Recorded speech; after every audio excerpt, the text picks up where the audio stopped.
नमस्कार दोस्तों, मैं हूं Rajeev Saini, international business trainer and motivational speaker. दोस्तों, आज मैं आप सबका स्वागत करता हूं अपने YouTube चैनल आग ग्लोबल एक्सपोर्ट में, जहां पर हम इंपोर्ट एक्सपोर्ट की नॉलेज को क्रिटिकल नहीं सिंपल बनाते हैं।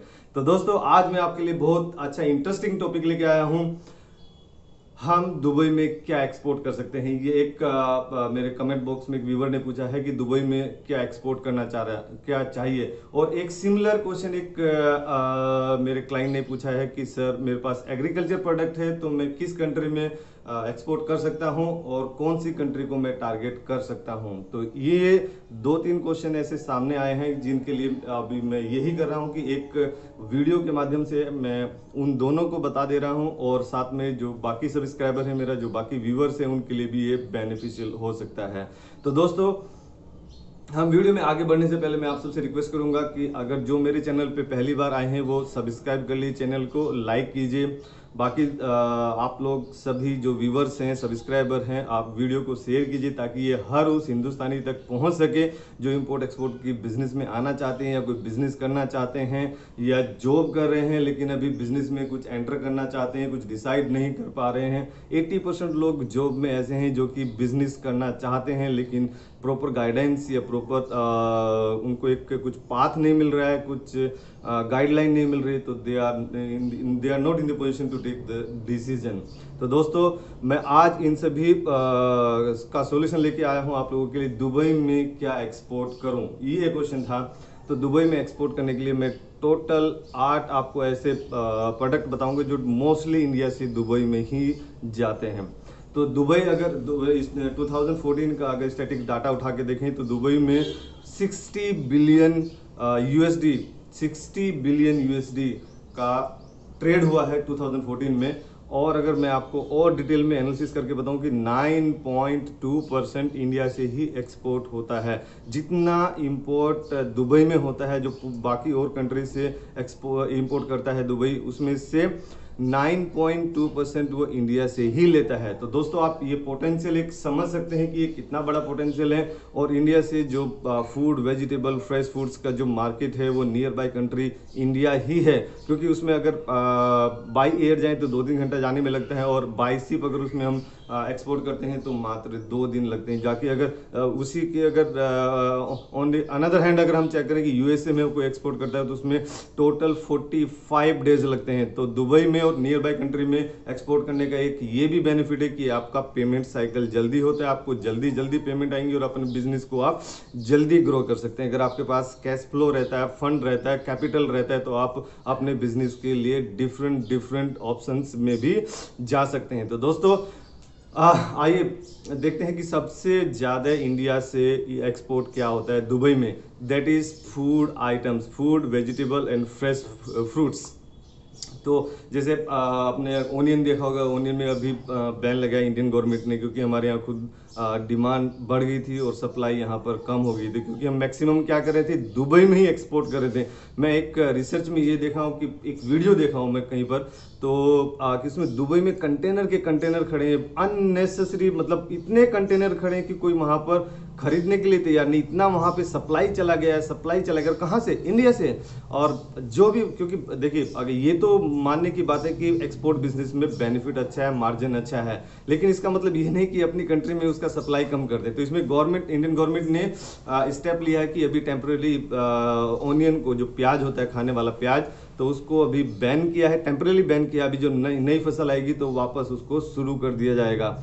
और दोस्तों, मैं यही बताना चाहूँगी, कोरोना के बाद में भी इंपोर्ट एक्सपोर्ट, या कोरोना की, जब कोरोना था, जब अनलॉक 1 आया मई में, तो इंपोर्ट एक्सपोर्ट का बिजनेस फिर से चालू हो गया था। तो लेकिन बाकी अगर बिजनेस की बात करूं तो जो नीचे आए हैं, अभी भी कुछ बिजनेस ऐसे हैं जो कि ऊपर गए नहीं, ना यू करवाया है, ना जे करवाया है, तो वो भी नीचे आए हैं। और ऊपर जाने के लिए भी शायद उनको थोड़ा सा 6 महीने लगे, 1 साल लगे, 2 साल लगे।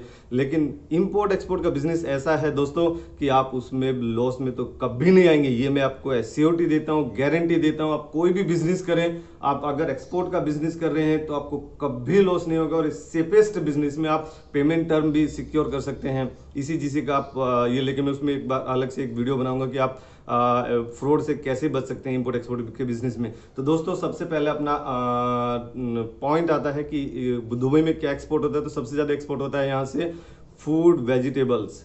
फूड और वेजिटेबल्स जो फ्रेश फूड्स रहते हैं और वेजिटेबल्स रहते हैं उसका 9.2% पूरा वर्ल्ड से जितना वो लेता है पूरा दुबई इंडिया से ही लेता है। नियर बाई कंट्री उसके देने वाली कौन है? पाकिस्तान है, इंडिया है, बांग्लादेश, ये सब। तो उसमें तो मैक्सिमम जो उसके पास पोटेंशियल सप्लायर है, we are the supplier, potential supplier उसको जो दिखाई देता है वो इंडिया ही है। और इंडिया एक ऐसी कंट्री है जहां पीसफुल लोग रहते हैं, ज़्यादा कोई मतलब ऐसे गलत काम करने वाले बहुत कम लोग रहते हैं, तो उनको जेन्युइन सप्लायर इंडिया में दिखाई देते हैं और वो इंडिया से ही ऑर्डर लेते हैं। तो दोस्तों इंडिया इंपोर्ट एक्सपोर्ट के बिजनेस में आप आइए, बहुत सिंपल है, सरल है, उसमें कोई भी दिक्कत नहीं है, सेफ है।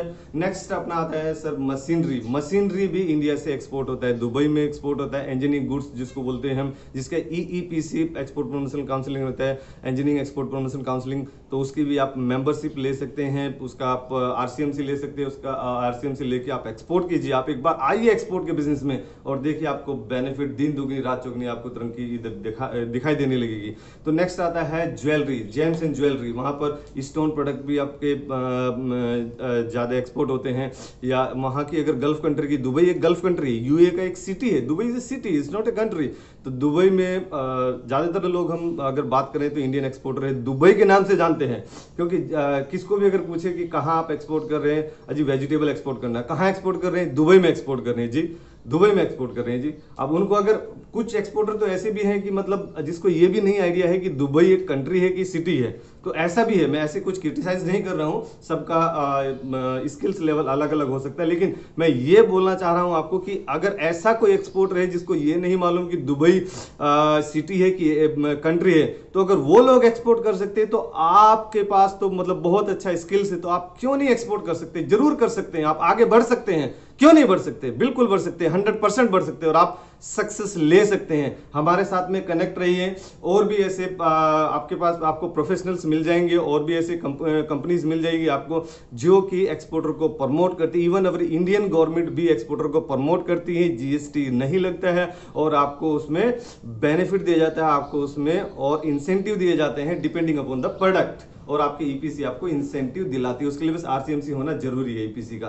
नेक्स्ट जो अगर गल्फ कंट्री की आप बात करें, मैं गल्फ कंट्री की बात कर रहा था। गल्फ कंट्री में जो लेडीज हैं तो उनको मतलब आर्टिफिशियल ज्वेलरी पहनने का बहुत शौक होता है। इंडिया में भी आर्टिफिशियल ज्वेलरी पहनी जाती है, गोल्ड ज्वेलरी पहनी जाती है, या स्टोन जिसको हम बोलते हैं डायमंड या प्लेटिनम, उसकी ज्वेलरी भी पहनी जाती है। लेकिन दुबई में अगर बात करें या गल्फ कंट्री में, सऊदी अरबिया या आसपास की जो जितनी भी कंट्री गल्फ कंट्री की अगर बात करें, तो वहां पर इमिटेशन ज्वेलरी या आर्टिफिशियल ज्वेलरी का बहुत चलन है।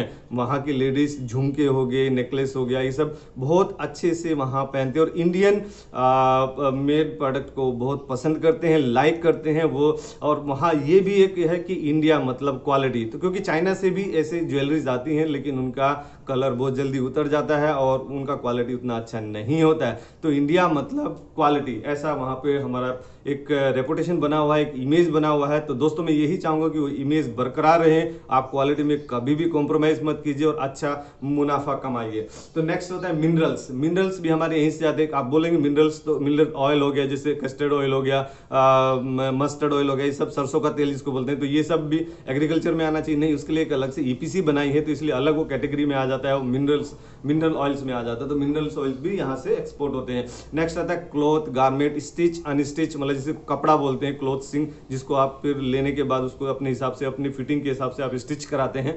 तो अनस्टिच भी वहां पर जाता है और रेडीमेड गारमेंट्स भी जाते हैं और कॉटन भी जाता है। जैसे बगल अगर रा कॉटन की बात करें तो रा कॉटन अब हमारे महाराष्ट्र में बहुत अच्छे से होता है। तो महाराष्ट्र में आपके अगर आप एक एक्सपोर्टर हैं या आप मर्चेंट एक्सपोर्टर है तो महाराष्ट्र आप ले सकते हैं। महाराष्ट्र से आप अच्छे इकोनॉमिक प्राइस में, आपको नॉमिनल प्राइस में कॉटन मिल जाएगा और आप उसको दुबई में भी एक्सपोर्ट कर सकते हैं और USA में भी एक्सपोर्ट कर सकते हैं। बहुत अच्छा मार्केट है, तो बहुत अच्छी बात है, आप एक्सपोर्ट में आइए। नेक्स्ट आता है स्टील एंड आयरन। तो स्टील एंड आयरन इंडिया से जाता है, लेकिन दुबई में चाइना से हमसे ज्यादा जाता है। चाइना हमारा इसमें कंपिटिटर है और हम चाइना को यहाँ पर थोड़ा सा कम कम्पीट कर पाते हैं और हमारा यहाँ पर उतना एक्सपोर्ट नहीं है एज कम्पेयर टू चाइना। लेकिन मैं यही चाहूंगा कि अभी चाइना बाइकआउट हो रहा है, तो स्टील और जो आयरन के मैन्युफैक्चरर हैं, जो सप्लायर है, मैं उन सबसे रिक्वेस्ट करूंगा आप लोग आगे आइए और अपनी हिम्मत दिखाइए और आप ज्यादा से ज्यादा एक्सपोर्ट कीजिए। और देखिए चाइना का जैसे डाउन होता है तो इंडिया अप होता है। आप कभी भी किसी भी ईयर का आप डाटा उठा के देख लीजिए, जब चाइना डाउन होता है तो इंडिया अप होता है। तो दोस्तों मैं आप सबसे यही रिक्वेस्ट करूंगा कि आप इंडिया को अप कीजिए, अप कीजिए, अप कीजिए और अपने बिजनेस को भी अप कीजिए, एक अपने लेवल अलग कीजिए, लेवल नेक्स्ट कीजिए और अपने बिजनेस को एक्सपेंड कीजिए। नेक्स्ट आता है ऑर्गेनिक केमिकल्स। ऑर्गेनिक केमिकल्स की अगर मैं बात करूं तो गुजरात से एक्सपोर्ट होता है। और एक मजे की बात और आप सुनिए, एक्सपोर्ट चाइना में भी हमारा सबसे ज्यादा होता है केमिकल्स, क्योंकि केमिकल्स वहां उसके पास नहीं है, हमारे पास ही गुजरात में, इंडिया में गुजरात में सबसे ज्यादा कंपनी है। वर्ल्ड में सबसे ज्यादा कंपनी, वर्ल्ड में, मैं वर्ल्ड की बात कर रहा हूं, सबसे ज्यादा गुजरात में ही एक ऐसा छोटा सा अगर स्टेट में मानूं, उसमें वर्ल्ड में सबसे ज्यादा, ऐसा कोई स्टेट वर्ल्ड में अभी तक नहीं है जो केमिकल उतना प्रोड्यूस करता, ऑर्गेनिक केमिकल की मैं बात कर रहा हूं सर। उसके बाद अगर बात करें कि दुबई में क्या क्या एक्सपोर्ट होता है, तो दुबई में और जिसके बोर्ड रहते हैं, जैसे टी बोर्ड, मतलब टी, कॉफी, स्पाइसेस, तंबाकू, ये सब प्रोडक्ट भी दुबई में एक्सपोर्ट होते हैं। जो आसाम से टी, कॉफी बहुत अच्छा एक्सपोर्ट होता है। तंबाकू भी एक्सपोर्ट होता है, पर तंबाकू का उतना नहीं, मैं बोलूंगा कि उतना वैल्यू नहीं है, क्योंकि वैल्यू मुझे नहीं दिखाई दे रहा उतना, मतलब जो बिलियंस डॉलर में अगर हम बात करें तो 0.5 पे 0.1। तो अभी जस्ट अगर मैं बात करूं तो टी, कॉफी, स्पाइसेस में के टर्मरिक तो अगर बात करें जिसको हल्दी बोलते हैं, हल्दी, अभी कोरोना के टाइम पे तो टर्मरिक का लास्ट ईयर 2019 और 2020 में जो बढ़ोतरी हुई है दैट इज अराउंड 30%। मतलब अगर जैसे 6 बिलियन यूएसडी का पहले 2019 में जुलाई का अगर एक मंथ का ही पर्टिकुलर डाटा उठा के देख लें कि 6 बिलियन यूएसडी का हुआ था, तो अभी वो 6 इंटू 1.3 यानी 7 पॉइंट समथिंग का वो एक्सपोर्ट हुआ है इंडिया से। तो टर्मरिक जैसे बोलते हैं कि उसमें इम्यूनिटी पावर बूस्ट करता है, तो इम्यूनिटी भी बूस्ट कर रहा है, वो हमारी कंट्री की इकोनॉमी को भी बूस्ट कर रहा है। तो दोस्तों मैं आप सबसे यही रिक्वेस्ट करूंगा, आप आगे आइए। इंपोर्ट एक्सपोर्ट का बिजनेस सेफ है, सुरक्षित है, सरल है, सिंपल है। आप लोग आगे आइए, बिजनेस कीजिए और अपनी इनकम को बढ़ाइए, अपनी पर कैपिटा इनकम को बढ़ाइए, अपनी फैमिली को अच्छा लाइफ स्टाइल दीजिए। और दोस्तों अपनी कंट्री का भी फॉरेन रिजर्व बढ़ाइए और अपनी कंट्री की जो इकोनॉमी है उसको बूस्ट कीजिए, मजबूत कीजिए और हमारा वर्ल्ड में एक नाम रहेगा। तो दोस्तों आपको कभी भी कोई भी दिक्कत है, आप नए एक्सपोर्टर हैं तो भी हमें कांटेक्ट कर सकते हैं।